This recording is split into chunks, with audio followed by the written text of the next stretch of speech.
I'm going to be honest with you. I've been on the trail a couple of days this week, and it's been a little rougher than normal.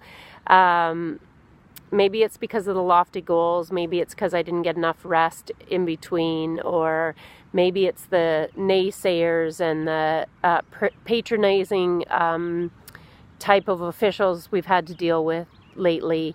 But it's made me really question, the last 2 days I've been on the trail, basically I've spoken to no one other than a hello or a good morning, and starting to question why I'm doing all of this. And I think that happens in any venture like this. So today was a long day. I was pushing myself. I wanted to get done, and I eventually decided that this just wasn't working anymore, and took a long rest, had a healthy dinner for myself, and started to see the perspective in all of this. And I'll be honest with you, a nice supportive message from a friend I haven't talked to in a long time always goes a long way.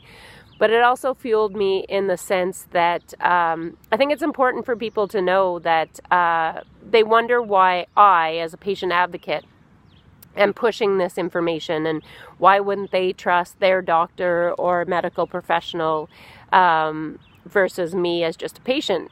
And you're absolutely right if that's the way you're looking at it. But what you need to realize is what I'm bringing you the top Lyme medical professional information from across North America, as well as the scientific information. So it's not even me assessing the scientific papers, although I do have a bachelor's in biology and can look at them myself and realize that it's better science and better studies than what we've followed from decades ago. Even the fact that it's more recent should be valid.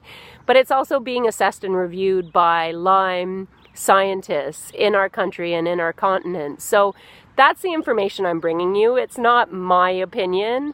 And I would hope that people know me well enough to know that I have not decided to walk across Ontario because I think there's something just a little bit important to share. It's because there's so much to share. There's so much wrong with the system. There's so much that has to change. And I want to bring enough attention to the matter right now so you realize that there's something you need to know, because change just isn't going to happen fast enough. And if you don't believe me, just look at the fact that the guidelines I've been telling people for a couple of years now that they need to show their doctor and their doctor needs to know about have just been added to the Public Health Agency of Canada's website.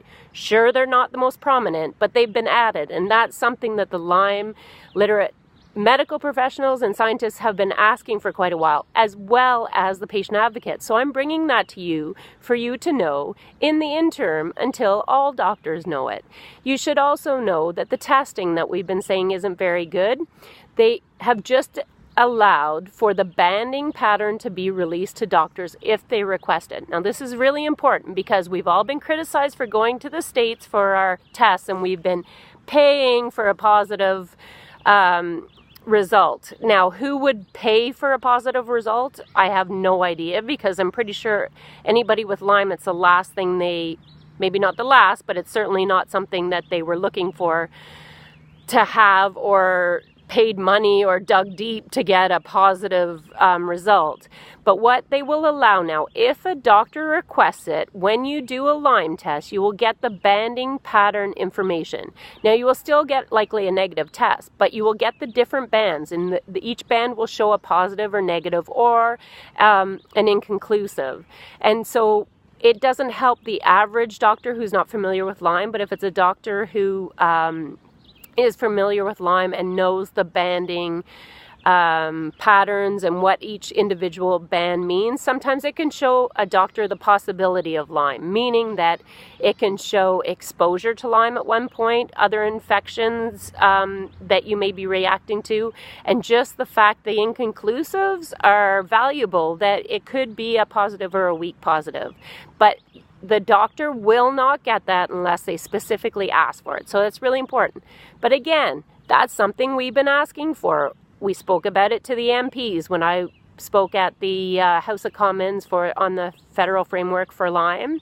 And I know that the most recent advocates that have gone to the Federal Health Committee and spoke to them about it, this was a very specific request that they had made, among others.